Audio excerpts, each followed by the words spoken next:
ఏంటి ఎండకూటమి వచ్చిన తర్వాత అసలు దేవాలయాల పరిస్థితి అస్తవ్యస్తంగా తయారైంది. ముఖ్యంగా దేవాలయాల మీద దాడులు జరుగుతూ ఉన్నాయి ఎండకూటమిలో వచ్చిన తర్వాత అని చెప్పి వైసీపీ నాయకులు మాట్లాడుతున్నారు. ఏం చెప్తారు మీరు? ఎవరి మల్లాది విష్ణు వెల్లంపల్లి శ్రీనివాస్ స్టేట్మెంటే కదండి. ఈ కూటమి ప్రభుత్వం వచ్చిన తర్వాత ఏదైతే ఇప్పుడు అదనంగా అన్నదానం జరుగుతుందో అవి కాకుండా కొన్ని ఏరియాలో ఇప్పుడు రాయలసీమకు వచ్చేటప్పటికి కదిరి లక్ష్మీ నరసింహస్వామి గుడిలో ఇప్పుడు నిత్యాన్నదానం జరుగుతుంది. అట్లానే ఇక్కడ మనకి నందిగామ దగ్గర ఒక అమ్మవారి గుడిలో నిత్యాన్నదానం జరుగుతుంది. మనకి మోపిదేవికి నిత్యాన్నదానం జరుగుతుంది. ఇట్లాగా ప్రతి ఏరియాలోనూ ఒక గుళ్ళు సెలెక్ట్ చేసి దానికి కూటమి ప్రభుత్వం నిత్యాన్నదానం ప్లాన్ చేస్తుంది. మరి ఇది గుళ్ళు మీద దాడా? భక్తులు అక్కడ ఎక్కడెక్కడో నుంచి వస్తారు, వాళ్ళ ఆకలితో ఉండకూడదు, ఈ గుళ్ళన్నీ డెవలప్ అవుతున్నాయి అని చెప్పి నిత్యాన్నదానం. సరే, ఈ కూటమి ప్రభుత్వం వచ్చిన తర్వాత నిజంగా గుళ్ళ మీద దాడి జరిగేటట్టయితే గత 2 సంవత్సరాల నుంచి వినాయక చవితికి దసరాకి అమ్మవారి ఉత్సవాలకి ఫ్రీ కరెంట్ ఎందుకు ఇస్తున్నారండి? అంతకుముందు నంబర్ ఆఫ్ అంటే ఇప్పుడు ఒక వినాయక చవితి పందిరి పెట్టాలన్నా, దుర్గగుడి మందిరం పెట్టాలన్నా fire department, municipal department, Panchayati Raj department, irrigation డిపార్ట్మెంట్లు, ఇన్ని కరెంటు డిపార్ట్మెంటు, ఫైర్ డిపార్ట్మెంట్లు ఇవన్నీ తిరగకుండా సింగిల్ డిస్క్ విధానం తీసుకొచ్చి చేసుకొచ్చారు. దాని మూలంగా ఏంటి, నిర్వాహకులకి, నేను కూడా ఒక నిర్వాహకుడినే, అంటే మేమందరం మా ఫ్రెండ్స్ అందరం కలిసి కూడా ఒక వినాయక చవితి పందిరి పెడతాము. సో మేము కూడా చేసినాం కాబట్టి మాకు చాలా టైం సేవ్ అవుతుంది, డబ్బులు కూడా సేవ్. మరి దీని గుళ్ళ మీద దాడి అంటారా? సరే, గుళ్ళ మీద దాడి ఏంటి అని అంటే చెప్తే 2019-24 మధ్యలో అంతర్వేది లక్ష్మీ నరసింహస్వామి గుడి రథం ఎవరి దగ్గర పెట్టారు? ఇంతవరకు ఆయన దొరికాడా? సరే, అవన్నీ కూడా కాదు, బెదవాడ కనకదుర్గమ్మ గుడిలో వెండి సింహాలు ఎత్తుకెళ్ళిపోతాయి. అయితే అప్పుడు మన కొడాలి నాని ఏమన్నాడు, పోతే ఒక 20 కేజీలో 5 కేజీలో వెండిపోయింది, దాని గురించి మీ రాద్ధాంతం ఏంటి అని అన్నారు.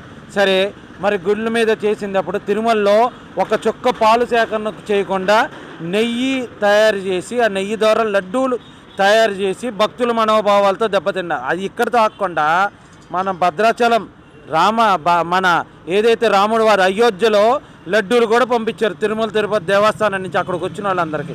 మరి ఇవన్నీ మరి దేవాలయాలు కదా. సరే, ఈ 2019-24 మధ్యన అసలు గుళ్ళ మీద ఏం దాడులు జరిగినాయి ఏంటి అనేది మన పేపర్ కట్టింగులతో సరే చూద్దాం మనం.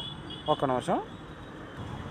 లాక్డౌన్ సమయంలో చోరీ, ఇందాక మీకు చెప్పాను కదా, లాక్డౌన్ సమయంలో చోరీ.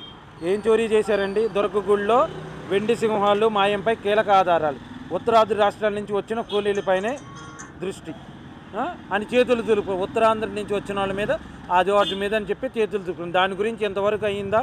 లేదు. తిరుమలలో జగన్ అల్చేల్, చెప్పులు వేసుకుని డైరెక్ట్కి వెళ్ళిపోతే అక్కడికి వెళ్ళిన తర్వాత ఆపారు. ఇది ఏ రోజండి? మార్చి 2 ఆంధ్రజ్యోతి. టికెట్లు లేకుండానే దౌర్జన్యంగా క్యూ లైన్లోకి కార్యకర్తలు, మరోసారి వివాదాస్పైన జగన్ పర్యటన, భక్తి విపత్తులు చాటుకున్న అధికారులు, అడుగడుగున నిబంధనల ఉల్లంఘన. మరి ఇదేంటిదండి? అడుగడుగున నిబంధనల ఉల్లంఘన, ఇష్టం వచ్చినట్టు క్యూ లైన్లో రావడం. ఇది అప్పుడు ఎవరండి? అప్పుడు టీటీడీ చైర్మన్ వైవి సుబ్బారెడ్డి గారి భార్య జగనాసుర యేసు ఇవన్నీ మాట్లాడింది. ఇక్కడ దుర్గగుడి దగ్గర యేసు ప్రభు ఈ వీడియోలు పెట్టారు, ఏది నవరాత్రుల్లో. దాని తర్వాత లైటింగ్లు, బులుగు కర్రలు లైటింగ్లు పెట్టేవాళ్ళు. దాని తర్వాత ప్రసాదాల మెయింటెనెన్స్ కానీ క్యూ లైన్ మెయింటెనెన్స్ కానీ సరిగ్గా ఉండేది కాదు. వెంకటేశ్వరుడు విగ్రహం తీసి వైఎస్ది పెట్టేస్తాం, వైఎస్ తాత బ్రిటిష్ వారికి పంది మాంసం సరఫరా చేశారు, వైఎస్ కుటుంబం దేశభక్తి దైవభక్తి లేదు, వైఎస్ ఇట్లాంటివి ఉండే, ఇట్లాంటి స్టేట్మెంట్లు ఇచ్చారు. టీటీడీ నిధులు ప్రభుత్వం సెక్యూరిటీలకి పెట్టుబడులు పెట్టాలని టీటీడీ ధర్మకర్తల మండలి నిర్ణయం. ఏంటంటే తిరుమల దేవస్థానం డబ్బులు బ్యాంకుల్లో పెడితే వాళ్ళు తక్కువ వడ్డీకి ఇస్తారు, అదే గవర్నమెంట్కి ఇవ్వండి మేము ఎక్కువ వడ్డీ ఇస్తామని చెప్పి వీళ్ళు అక్కడ తిరుమల దేవస్థానం భక్తులు ఇచ్చిన ఉండీలు కూడా దొబ్బేద్దామని చూశారు, ఉండి డబ్బులు కూడా. అట్లాంటి దాన్ని అడ్డుకునేటప్పటికి ఇది వేలానికి వెంకన్న భూములు వేలం పాటేయడానికి ఇప్పుడు భక్తులు ఇచ్చారండి. ఇప్పుడు ఒక భక్తు అనేవాడు ఉన్నాడు, రామ్ అనే ఒక భక్తుడు ఉన్నాడు. ఆయన వెంకటేశ్వర స్వామికి ఇష్టంతో ఆయనకున్న పొలమో స్థలంలో వెంకటేశ్వర స్వామికి ఇచ్చారు. దానికి వేలం వేయడానికి వీళ్ళెవరు? దుర్గగుడి ఉద్యోగుల్లో అన్ని మతస్థులు. ఒక దుర్గగుడి ఏంటండి, తిరుమల తిరుపతిలో దేవస్థానంలో కూడా తిరుమలకి సంబంధించిన కాలేజెస్లో కానీ గుళ్ళో కానీ అన్న మతస్థులన్నీ ఎవరు పెట్టారండి? వీళ్ళు కాదు. మల్లన్న ఆదాయం ఆంపట్ చేశారు వీళ్ళు.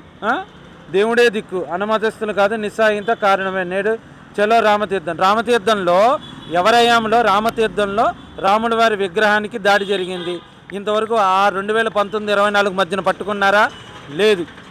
ఇట్లా చెప్పుకుంటూ పోతే విగ్రహాల ధ్వంసం వెనుక రాజకీయ కోణం, విగ్రహాలు ధ్వంసం చేసింది రాజకీయ కోణం. దాని తర్వాత వీళ్ళు ఏం చేస్తారంటేనండి, ఇప్పుడు అంతర్వేది రథం తగలబడిపోయింది. ఏం చెప్పారు వీళ్ళు? తేనె పెట్టుకు మంట పెడతానంట, దానికి రథం తగలడిపోయింది. లడ్డూలు కల్తీ చేస్తారు. దాని తర్వాత అన్నమతస్తుల్ని ఉద్యోగంలోకి వేస్తారు. సో ఇట్లా చెప్పుకుంటూ పోతే 2019-24 మధ్యన దేవాలయాల మీద కానీ కాకినాడలో పంతులు గారి మీద ఒక వైసీపీ నాయకుడు దౌర్జన్యం చేశాడు. ఎందుకనంటే సరిగ్గా పూజ చేయలేదని చెప్పి. సరిగ్గా ఆయన పూజ చేయకపోతే ఈయన దౌర్జన్యం చేసి కొట్టారు.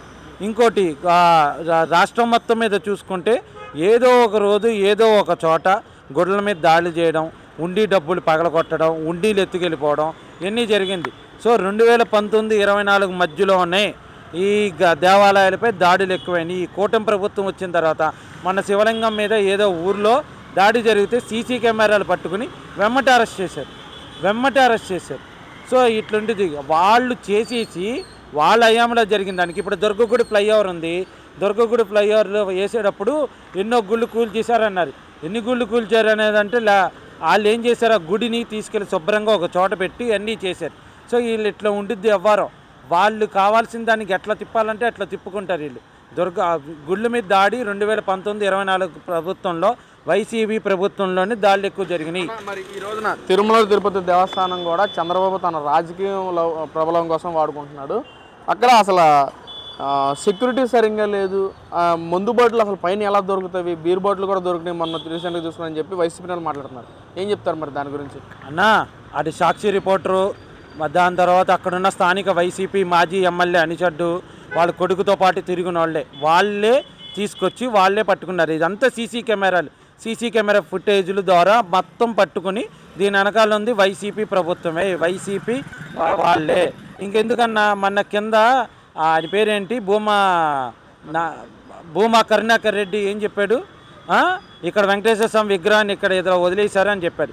కానీ ఆ శిల్పి వచ్చి ఇది వెంకటేశ్వర స్వామి విగ్రహం కాదండి, వేరే దేవుడి విగ్రహం, మేము ఇక్కడి నుంచి ఖాళీ చేసి వేరే చోటికి వెళ్ళిపోయాము శిల్పాలు చెక్కడానికి, ఇది మొయ్యలేక ఇక్కడ వదిలేసాము. మాకు బెంగళూరు నుంచి ఆర్డర్ ఎప్పుడో వచ్చింది 2005లోనో 2006లోనో, అప్పటి నుంచి ఆ విగ్రహం అక్కడే ఉంది, ఈరోజు రాజకీయంగా వాడుతున్నారని చెప్పి చూస్తున్నారు. భూమా కరుణాకర్ రెడ్డి ఇక టీటీడీని కానీ లేకపోతే దేవుడిని పట్టుకొని అడ్డగోళంగా రాజకీయంగా అయితే వాడుతున్నారు. అంటే ఎలా చూడొచ్చు అంటారు వైసీపీ పార్టీ వాళ్ళు కానీ వాళ్ళ నాయకులు కానీ? ఎందుకని దేవాలయాల మీదే ప్రత్యేక దృష్టి సారించి ఫేక్ ప్రచారాలు చేస్తాం, మీరు అన్నట్లుగా ఫేక్ ప్రచారాలు చేయటం అసలు ఏంటి? అసలు వాళ్ళ ఒపీనియన్ ఏంటి అసలు ఫైనల్గా? అన్న ఇప్పుడు రాష్ట్రం డెవలప్ అవుతుందన్న, రాష్ట్రంలో పెట్టుబడులు వస్తున్నాయి, ప్రజల్ని వీళ్ళు ఎక్కడ దేకను కూడా దేకట్లేదు, వీళ్ళ మొహం చూడట్లేదు. కోటి సంతకాలు అన్నాడు, వీళ్ళ మొహం దేకను కూడా దేకలేదు.